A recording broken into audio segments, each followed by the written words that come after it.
शांति। आज मीठे मीठे से बाबा ब्रह्मानंद द्वारा कहते हैं, मीठे मीठे बच्चे, बाप बच्चों से मिलने आते हैं ना। हर 5000 साल में एक बार बच्चों से बाप को मिलने के लिए नीचे आना, क्योंकि ऊपर तो सब निराकार आत्माएं रहती है। तो निराकार आत्मा निराकार से कैसे मिलेगी? आत्मा एक दूसरे से मिलने के लिए उनको शरीर चाहिए, इसलिए बाबा भी इस दुनिया में आते हैं। हम सभी आत्माओं से मिले ब्रह्मा के तन, क्योंकि खुद का तो वो शरीर लेते नहीं है और तुम्हारे पास तो अपना अपना शरीर, इसलिए मैं आया हूँ अब ब्रह्मा के तन। तुम बच्चों को फिर से खुशबूदार फूल बना। बाबा कहते हैं, बच्चे तुम्हारे अंदर अब विकारों की बदबू आने लगी। अब तुम अपने अंदर ये सारे विकारों की बदबू को हटाओ, खत्म करो। मुझे याद कर, मेरे से प्रतिज्ञा कर।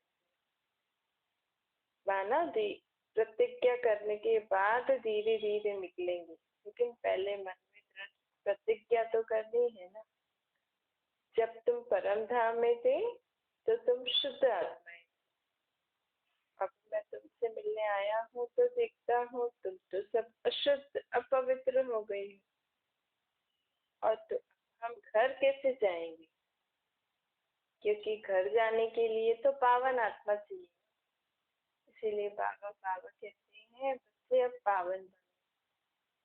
दूसरा, तुम आत्माओं का एक दूसरे से हिसाब किताब भी बहुत है, तो उसको भी चुप तो करना पड़ेगा, क्योंकि हिसाब किताब बोझों वाली आत्मा भी ऊपर नहीं जा सकती।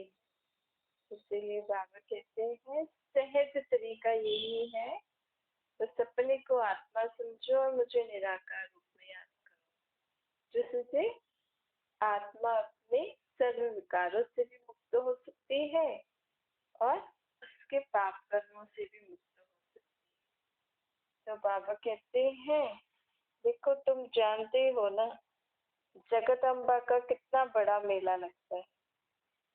अब जगत की अम्बा कौन है, ये तो कोई जानते नहीं। ये ब्रह्मा विष्णु शंकर लक्ष्मी नारायण राम सीता कितने देवी देवताओं की पूजा करते, लेकिन इनकी बायोग्राफी के बारे में कोई नहीं जानता है। मनुष्य आत्मा को तो ये भी नहीं पता कि परमात्मा ही ब्रह्मा विष्णु शंकर द्वारा कार्य कराते, क्योंकि करण करावन हार तो वही है ना। वही हम आत्माओं में शक्तियां भर के हमसे कार्य कराते हैं, क्योंकि हम आत्माएं सत्युग से पार बजाते बजाते अभी शक्तिहीन हो गई। अब फिर से अगर सत्युग से पार बजाना है तो परमात्मा बाबा ब्रह्मा द्वारा स्थापना कराते हैं। ब्रह्मा द्वारा हमें ज्ञान और योग से आत्माओं को श्रृंगारते।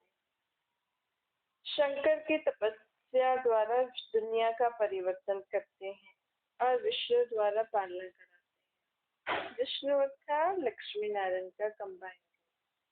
वही आत्माएं पुनर्जन्म लेकर कलयुग अंत सत्युग आदि के संगम युग पर ब्रह्मा सरस्वती बनती है। ये आत्माओं का खेल है। यहाँ आत्मा टोटल 84 जन्म लेती है और कम से कम एक जन्म जरूर लेना पड़ता है। हम सभी आत्माएं परम धाम में रहती है, लेकिन यहाँ आके हम सभी को पाठ बजाना पड़ता है।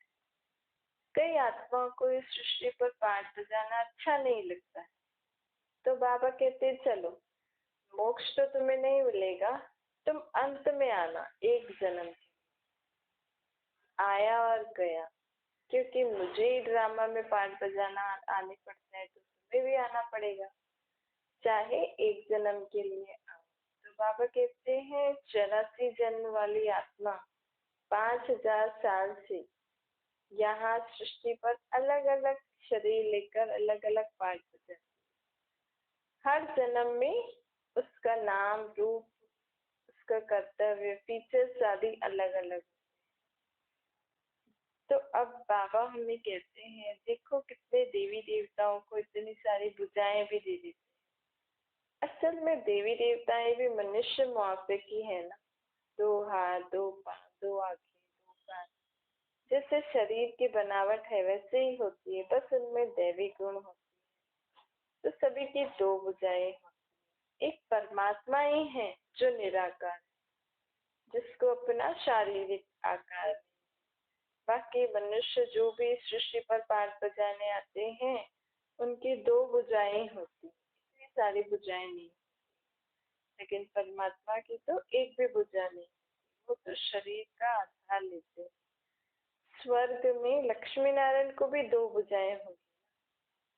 तो बाबा कहते हैं चतुर्भुज जो दिखाते हैं, ये प्रवृत्ति मार्ग होने के कारण चतुर्भुज दिखाया जाता है।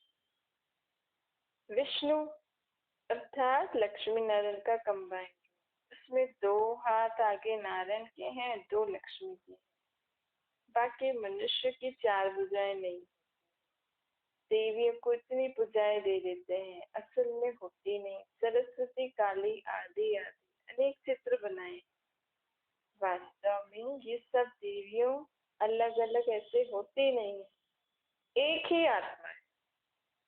जो भी 9 देवियों की या जो भी देवियों की पूजा करते हैं ना शक्ति के रूप में, है एक ही आत्मा।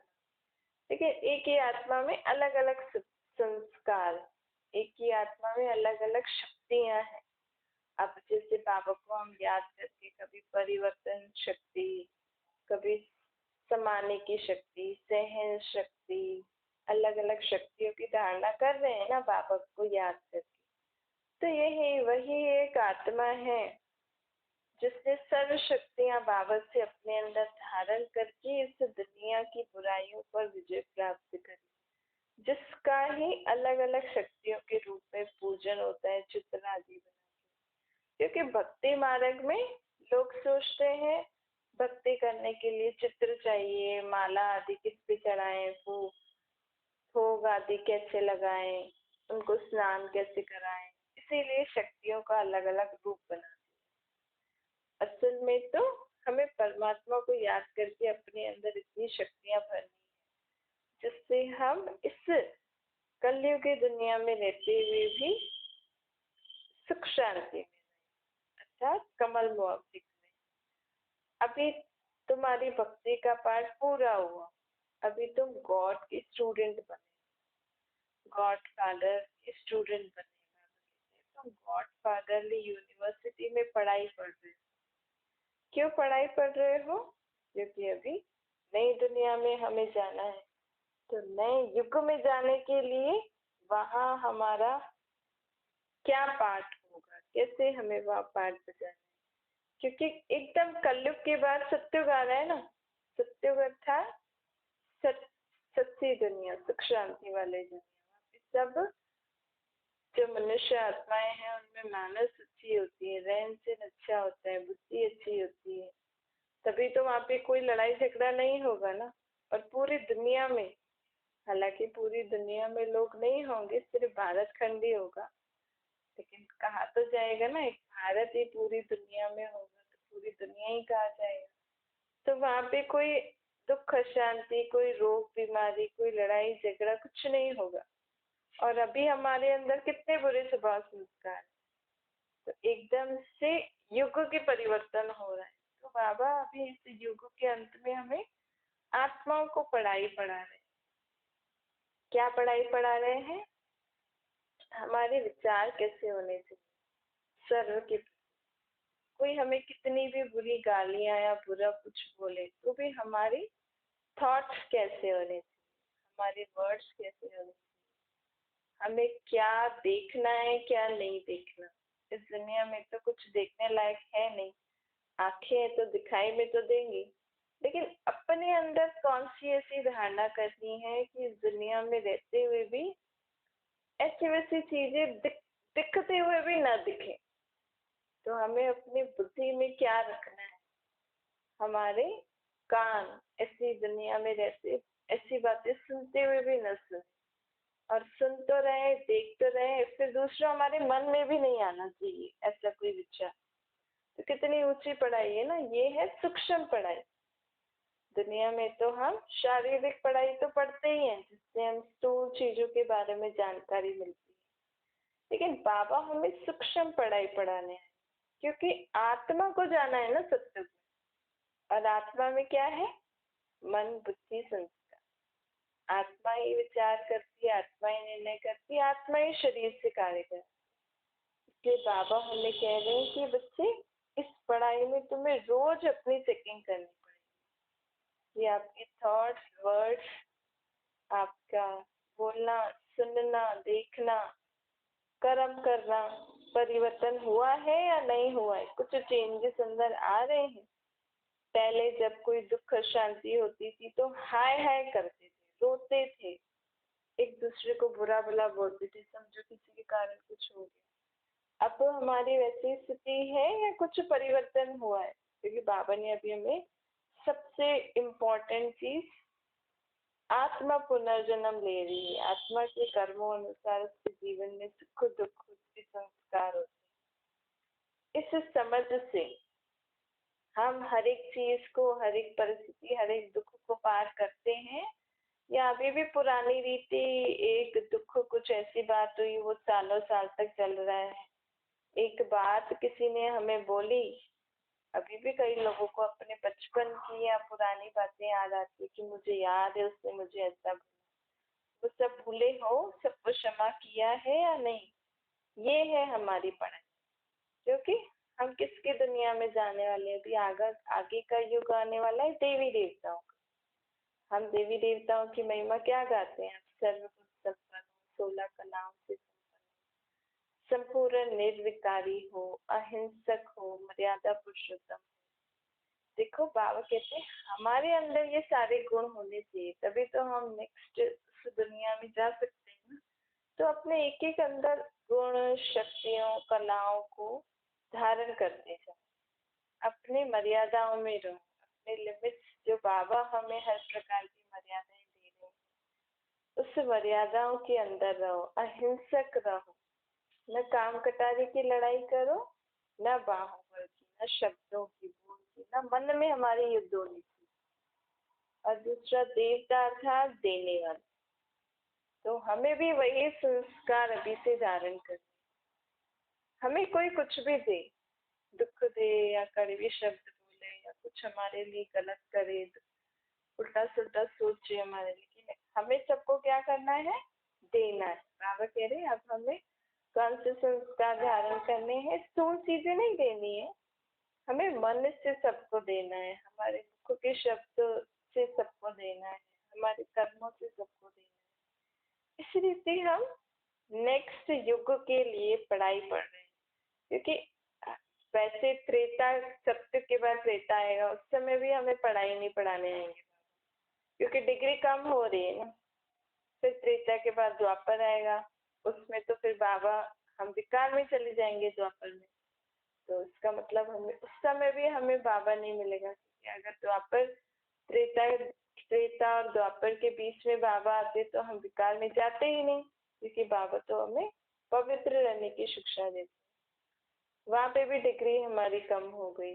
द्वापर से कलयुग में आए तो डिग्री और ही कम हो गई, इसकी आत्मा की, अर्थात गुण, शक्तियां, ये जो देने के संस्कार है, विकारों से मुक्त होने के संस्कार है, ये सब खत्म हो गए। और हम एक दूसरे को दुख, कड़वे शब्द, ऐसा सब कुछ देने लगे। लेकिन अब कलयुग के बाद सत्युग आ रहा है, तो यहाँ पे आत्मा की डिग्री बढ़नी चाहिए। लेकिन यहाँ कलयुग में तो कोई ऐसी आत्मा नहीं है जो हमें ऐसी शिक्षाएं दे कि तुम आत्माओं को सर्व शक्तियों, सर्व गुण, सर्व ज्ञान, सर्व कलाओं से, मर्यादाओं में कैसे रहना है। वैसी शिक्षा तो हमें कोई देता नहीं है। आज तक आपको किसी गुरु, सन्यासी या किसी संस्था में ऐसे नहीं बोला होगा कि इस विकार को छोड़ो। क्रोध के लिए बोलते हैं, मोह छोड़ो, क्रोध छोड़ो, लेकिन काम विकार के लिए ऐसा नहीं बोलते। कोई सब डरते हैं ना, अगर ज्यादा बोलेंगे तो फिर आएंगे नहीं। लेकिन बाबा, अभी युग परिवर्तन होने वाला है, बाबा सर्वशक्तिवान। तो बाबा ने तो आते ही जैसे श्री बाबा ब्रह्मानंद में आए, उन्होंने आते ही बोला योगी बनो, पवित्र बनो, क्योंकि इस पवित्रता से ही आत्मा की डिग्री बढ़ती है। कहते हैं ना, जहाँ पवित्रता है वहाँ सुख शांति है। तो लोग पवित्रता मतलब कई बार आसपास की क्लीननेस, स्वच्छता तो समझते हैं, अपने को साफ सुथरे कपड़े मिला दिला के भी रखते हैं, लेकिन पवित्रता अर्थात आपकी आत्मा में पवित्रता होनी चाहिए। बाहर की क्लीननेस भी जरूरी है, लेकिन हमारे मन के विचार, हमारे बोल, हमारे कर्म और दूसरा ब्रह्मचर्य को पालन करना, ये होती है मुख्य पवित्रता। ब्रह्मचारी और ब्रह्मचारी, ब्रह्मचारी अर्थात मनसा वाचा कर्म। तो यहाँ कलयुग के बाद सतयुग में आत्मा की डिग्री को बढ़ाना है। तो आत्मा की डिग्री को कौन बढ़ा सकता है? परमात्मा। इसीलिए बाबा इसी युग में, कलयुग के और सतयुग के बीच के संगम युग में ही आते हैं परमात्मा। एक ही बार आते हैं, क्योंकि अभी ही आत्माओं की डिग्री बढ़नी है, और वो सिवाय बाबा के और कोई नहीं कर सकता।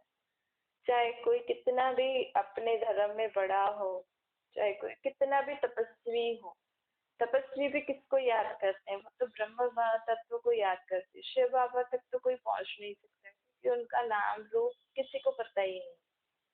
तभी तो भक्ति मार्ग में कहते हैं ना, भगवान कौन है? नाम रूप से न्यारा है ही नहीं। कोई तो भगवान को मानते ही नहीं कि गॉड कुछ है ही नहीं, ये सब नेचर है जो आप ही चल। लेकिन बाबा कह रहे हैं आत्माओं की डिग्री बढ़ाने के लिए मैं इसी युग में आता हूँ, और मुझे ही आना पड़ता है। मैं ही खुद का परिचय खुद देता हूँ। फिर जो समझ जाते हैं कि हाँ बरोबर, ये जो भी हमें ज्ञान सुनाने वाले हैं ये कोई और है, और हमारे कल्याण की ही बातें कह रहे हैं, तो वो लोग बाबा की इस डायरेक्शन, इस पढ़ाई को अच्छी रीति पढ़ के अपनी आत्मा की उन्नति करते हैं, डिग्री बढ़ाते हैं सर्वशक्ति ज्ञान से, मर्यादा। तो डिग्री बढ़ाने के लिए जो ये पढ़ाई है, इसमें मुख्य है कि हमें रोज अपनी चेकिंग करनी। जैसे बिजनेस करते हैं तो हम चेक करते हैं ना, आज हमारा कितना फायदा हुआ, आज कितना घाटा हुआ। ऐसे ही हमारी आत्मा की भी हमें रोज चेकिंग करनी, ये कितनी प्रोग्रेस हुई मेरे अंदर। मेरा क्रोध कम हुआ, मेरा लोभ कम हुआ, मेरा मोह कम हुआ, मेरे को विकार के संकल्प, ऐसे जो काम विकार के हैं वो कम हुए, क्योंकि धीरे धीरे खत्म होता है ना। हमने अभी पढ़ाई पढ़ना स्टार्ट किया है, तो इसकी प्रोग्रेस धीरे धीरे होती है। बीच में फिर हम रुक भी जाते हैं, कई बार छोड़ भी देते हैं। तो बाबा कहते हैं छोड़ो नहीं, भले जितना भी आप धीरे धीरे जितना कर सकते हो करो, लेकिन छोड़ना नहीं। तूफान आएंगे, क्योंकि हम इस दुनिया में रहकर इतनी ऊंची पढ़ाई पढ़ रहे हैं ना, जो किसी को अभी समझ में भी नहीं आई। क्योंकि इस पढ़ाई को समझने के लिए पहले स्वयं को आत्मा निश्चय करना पड़ेगा, परमात्मा को मेरा बाप निश्चय करना। फिर वो बाप मुझे टीचर बन के क्या शिक्षाएं दे रहे हैं, सतगुरु बन के क्या श्रीमत दे रहे हैं मेरी उन्नति के लिए। और ये उन्नति वाली आत्मा, ये जो आत्मा में जो प्रोग्रेस होगी, उस अनुसार मुझे सतयुग में वैसी पोस्ट मिलेगी, वैसा वहाँ पद मिलेगा, वैसी वहाँ धन संपत्ति मिलेगी, वैसा वहाँ घर परिवार मिलेगा। तो बाबा कहते हैं इस दुनिया में रहकर समझो आपके घर में और कोई नहीं है, आप ही पढ़ रहे हो, तो उनसे भी अपोजिशन या ऐसी कोई बातें आती रहे, लेकिन हमें जब बुद्धि में बैठ गया कि हमें पढ़ना है, तो हम अपनी रीति से करते रहे, और आत्मा परमात्मा के साथ है तो ऑटोमेटिकली हम आगे बढ़ते ही रहेंगे। धीरे धीरे उन आत्माओं के यहाँ से जो भी विघ्न आते हैं, जो भी फोर्स आते हैं, जो भी वैसी वैसी बातें बोलते हैं, वो कम हो जाएंगे। देखो, जिस किसी को अगर मान लो किसी के पास धन संपत्ति नहीं है, उसके घर वाले भी उनको हायर कोर्स नहीं कराने दे रहे, लेकिन आत्मा में लगन होती है तो वो कैसे भी करके वो कोर्स कर लेती है, और जब वो कर लेती है तो लोग कितने खुश होते हैं। तो ऐसे ही यहाँ भी हम स्वर्गवासी बनने के लिए पढ़ाई पढ़ रहे हैं, देवी देवता बनने के लिए पढ़ाई पढ़ रहे हैं।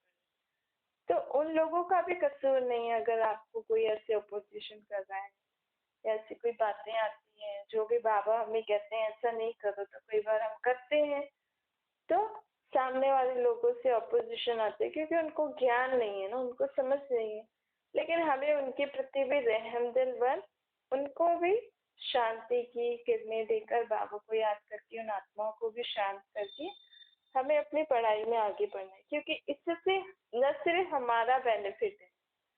बाबा कहते हैं इस पढ़ाई से आपका आपकी आत्मा की उन्नति तो हो रही है, साथ साथ जो आपके साथ में रहने वाली है और पूरी दुनिया की आत्माओं की उन्नति हो रही है। जैसे कल बताया था ना बाबा ने, एक सन्यासी अगर सन्यास करता है तो उसकी पवित्रता से भी दुनिया की काफी इम्प्योरिटीज थमी रहती, क्योंकि वो कम से कम भगवान को समझता नहीं है, लेकिन भगवान समझ के याद तो कर रहा है ब्रह्म मुहूर्त। तो या तो हम भगवान को जानते हैं, उनके साथ हम उनकी मत पे चल के घर गृहस्थ में रहकर वो पवित्रता धारण कर, तो हमारी पवित्रता से पूरी दुनिया का भला होता है। तो ऐसी बातें सोच के बाबा जो हमें पढ़ाई पढ़ा रहे हैं वो अच्छी रीति पढ़नी। तो लोग कहते हैं कि भगवान आकर भक्तों को फल देता है, तो बाबा कहते हैं ऐसे में ऐसा कोई फल नहीं देता हूँ कि आयुष्मान भव, तुम्हें पुत्र मिलेगा या तुम्हारी ऐसे ऐसी। नहीं, तुमने मेरी भक्ति की, अर्थात तुमने मुझे बुलाया, तो बुलाते समय कुछ थोड़ी प्राप्ति होती, जब वो आते हैं फिर वो जो हमें चीजें देते हैं उनसे प्राप्ति होती है। तो भक्ति से हमें भले प्राप्ति नहीं है, लेकिन अभी भक्ति में बुला बुला के अब भगवान आए हैं, तो अब हमें कौन सा फल दे रहे हैं? यही स्वर्ग का वर्षा दे। हमने बाबा को पहचाना, बाबा को बाबा माना, तो बाबा कहते हैं अब मैं आया हूँ, तुमने मुझे पहचाना तो मैं तुम्हारे लिए स्वर्ग की सौगात ले आया, लेकिन उस दुनिया में चलने के लिए तुम्हें लायक पढ़ना पड़ेगा। तो बाबा फिर बच्चों को पढ़ाई पढ़ाना शुरू कर देते। बाबा कहते हैं देखो, भक्ति में मुझे अलग अलग रूप से लोग याद तो करते हैं, लेकिन यथार्थ समझते नहीं। अब मैं तुम्हें सब बातें यथार्थ बताता हूँ।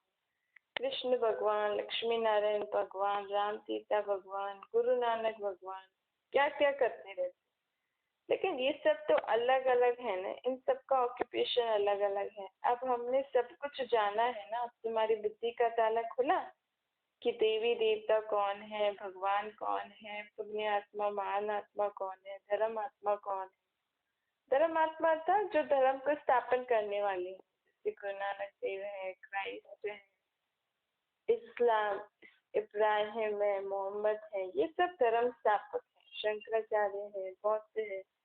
और देवी देवता अर्थात जिनका आत्मा और शरीर शुद्ध है, पवित्र है, जैसे राधे कृष्ण ही लक्ष्मी नारायण बनते हैं, ये वाले देवी देवता, इनको हम देवी देवता कह सकते हैं। राम सीता को देवी देवता कह सकते हैं।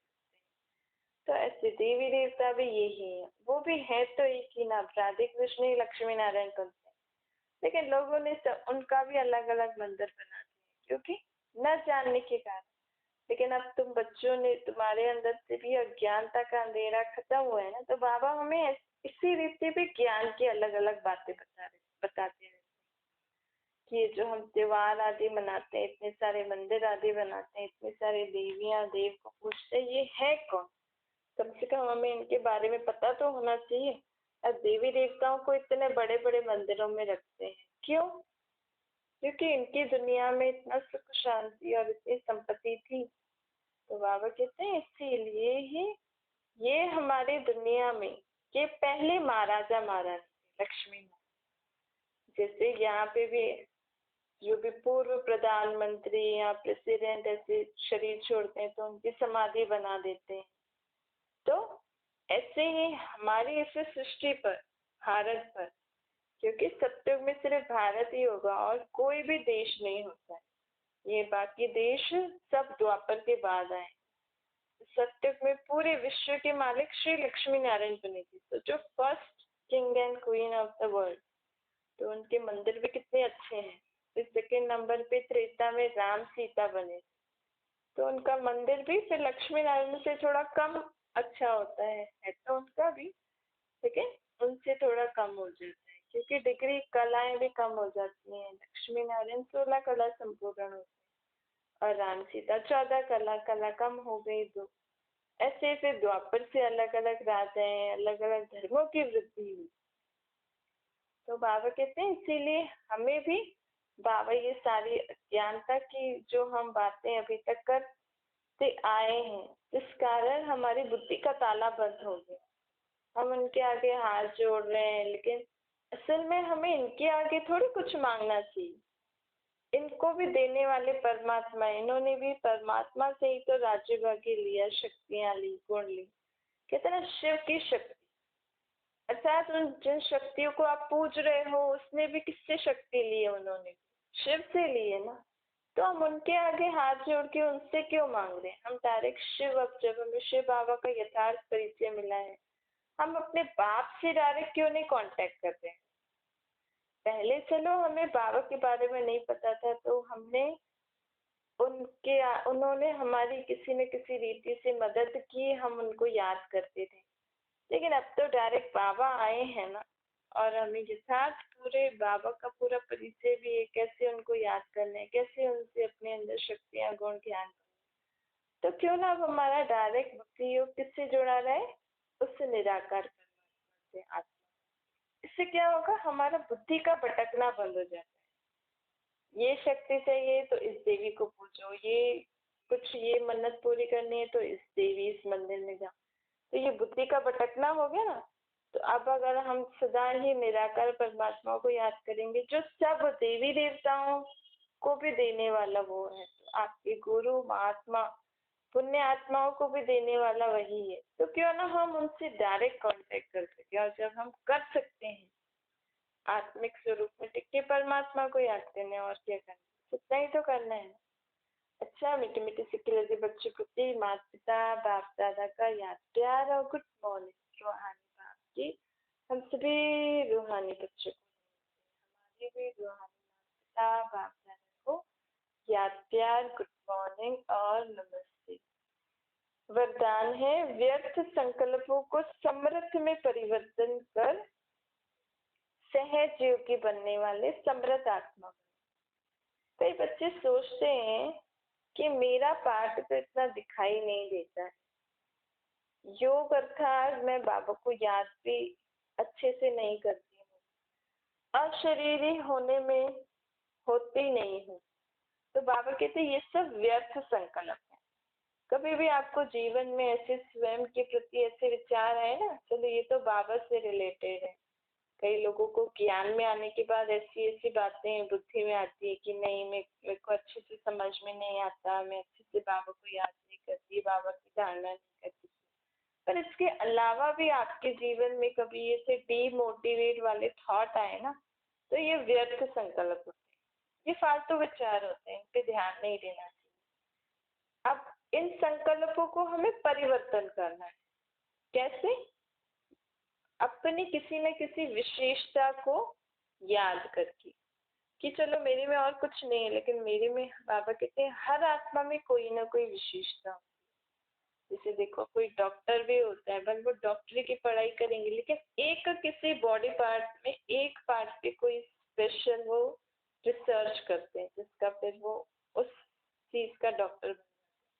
ऐसे ही भले आपको अपने अंदर कोई विशेषता नहीं दिखती, लेकिन आपके अंदर वो विशेषता है, क्योंकि आप औरों की विशेषता को देख के अपनी विशेषताओं को भूल जाते हैं। तो जब भी ऐसे विचार आए, तो खुद में कुछ जो विशेषता आप में अच्छी है उसको याद करके अपने आप को उमंग उत्साह में लाओ, आगे बढ़ो।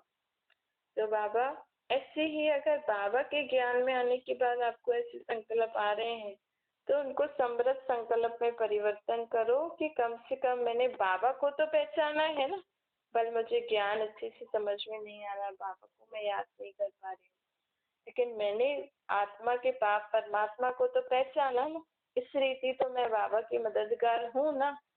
तो इससे अपनी एक विशेषता को भी जान के हम आगे बढ़ सकते। कभी ऐसे नहीं सोचो कि क्या करूं, मेरा शरीर तो चल नहीं सकता है, ये पुराना शरीर तो बेकार है। नहीं, अगर आप किसी शरीर से भी कोई कार्य नहीं कर सकते, तो भी हमें ऐसा नहीं सोचना है। तो भी हमें अपने, हम अच्छे विचारों से भी अपना जीवन जी सकते हैं, दूसरों की मदद कर सकते हैं। क्योंकि देखो कुछ भी ऐसे शरीर नहीं चलता है ये वो, तो हमारा विचार भी ऐसे नेगेटिव हो जाते हैं और विचारों का असर और पड़ता है और हम जीवन नहीं जी सकते। इसीलिए कभी भी कोई प्रकार का ऐसा संकल्प आ रहा है तो उसको स्टॉप करके अपने अंदर जो भी विशेषता है, आप जो भी कर सकते हो वो करते रहो। और कुछ भी नहीं तो कम से कम आप अपने अच्छे विचारों से भी अपना जीवन अच्छा बना सकते हो, औरों की भी मदद कर सकते हो। क्योंकि कहते हैं ना, भगवान ने भी ब्रह्मा द्वारा संकल्प से सृष्टि रची। भगवान को भी संकल्प आया कि मैं नीचे जाके नई सृष्टि रचूं। तो ये सृष्टि संकल्पों से ही तो बन रही है। अभी हमें स्वर्ग दिख रहा है? नहीं दिख रहा है ना, लेकिन बाबा संकल्पों से वो सृष्टि रच रहे हैं। और अभी कलयुग के बाद फिर वो ऑटोमेटिकली जो बाबा ने संकल्पों से सृष्टि रची है ना, वही इम्प्लीमेंट होगी सारी। हम भी कुछ प्लान बनाते हैं तो पहले थॉट्स ही तो क्रिएट करते हैं ना, कि ऐसे ऐसे करेंगे, ऐसे ऐसे करेंगे। फिर जब प्रैक्टिकल में होता है, वो दिन आता है, तो वो सब चीज करते हैं। तो मेन इम्पोर्टेंट चीज क्या है? हमारे थॉट्स। तो अपने थॉट्स को कभी भी नेगेटिव, वेस्ट, वीक नहीं बनाना, सदा ही स्ट्रांग बनाना, पॉजिटिव बनाना। स्लोगन है, शुभ भावना की शक्ति दूसरों की व्यर्थ भावना को भी परिवर्तन कर सकती है। आप सर्व के प्रति शुभ भावना करेंगे और सामने वाला आपके लिए व्यर्थ भावना कर रहे, तो आपकी शुभ भावना की शक्ति से उसके व्यर्थ भावना भी परिवर्तन हो जाए। इतनी हमारे अंदर शक्ति होनी चाहिए कि हाँ, मैं तो इसके बारे में सदा अच्छा ही सोचूंगी, शुभ ही सोचूंगी, चाहे ये कुछ भी सोचे। तो आपकी शुभ भावना विन कर लेगी, वो भी आपके प्रति शुभ सोच। अच्छा, ओम शांति।